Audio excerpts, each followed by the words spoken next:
হুজুর আসসালামু আলাইকুম হুজুর। ওয়ালাইকুম আসসালাম ওয়া রাহমাতুল্লাহি ওয়া বারাকাতুহু। হুজুর আমার আব্বু মারা গিয়েছে। ইন্না লিল্লাহি ওয়া ইন্না ইলাইহি রাজিউন।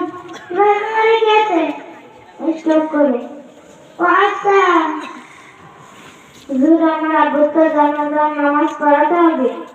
তা আপনার আব্বু মারা গেছে, আপনার আব্বু জানাজার নামাজ আপনি পড়ায় দেন। হুজুর আমি তো জানি না, আমি তো জানাজার নামাজ পড়াতে পারি না। কি আফসোস, আপনার আব্বু মারা গেছে, আপনার আব্বু জানাজা আপনি পড়াতে পারলেন না। হুজুর আমার ভুলে গেছে, আমি তো জেনারেল শিক্ষিত। আমি আজ থেকে নিয়ত করেছি আমার ছেলেকে এই পাতরখোলা কারিমিয়া রশিদে মাদ্রাসার নলাইয়াতে ভর্তি করে দেব। আল্লাহ তাআলা আপনার এই নেক আশাকে কবুল করুক, আমিন।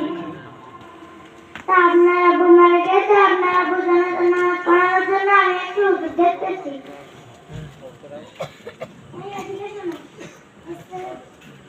এদিকে শোনো। আসসালামু আলাইকুম হুজুর। ওয়ালাইকুম আসসালাম ওয়া রাহমাতুল্লাহি ওয়া বারাকাতুহু। তুমি কোন মাদ্রাসায় পড়ো? আমি পাতাওয়াড়া কারিমিয়া রাশিদিয়া কওমি মাদ্রাসায় 9 বিভাগে পড়ি। তুমি কি জানাজার নামাজ পড়াতে পারবে? ইনশাআল্লাহ হুজুর।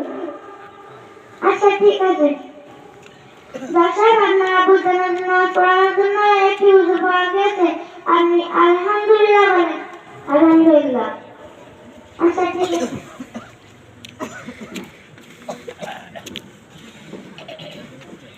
আমরা লাজার নামাজের মাসলাটা শুনে নিই। লাজার নামাজের 4টি কাজ ফরজ। নিয়াত করা, ঠিকমতো হওয়া, তাকবীর বলা, দাঁড়িয়ে লাজার নামাজ পড়া। লাজার নামাজের 3টি কাজ সুন্নাত।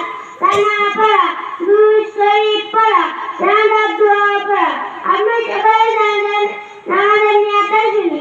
আমি পড়লে কি পড়া লাজার নামাজ, তাকবীরের সহিত এই মাইয়াতের জন্য লোকে হইয়া আদায় করতেছি।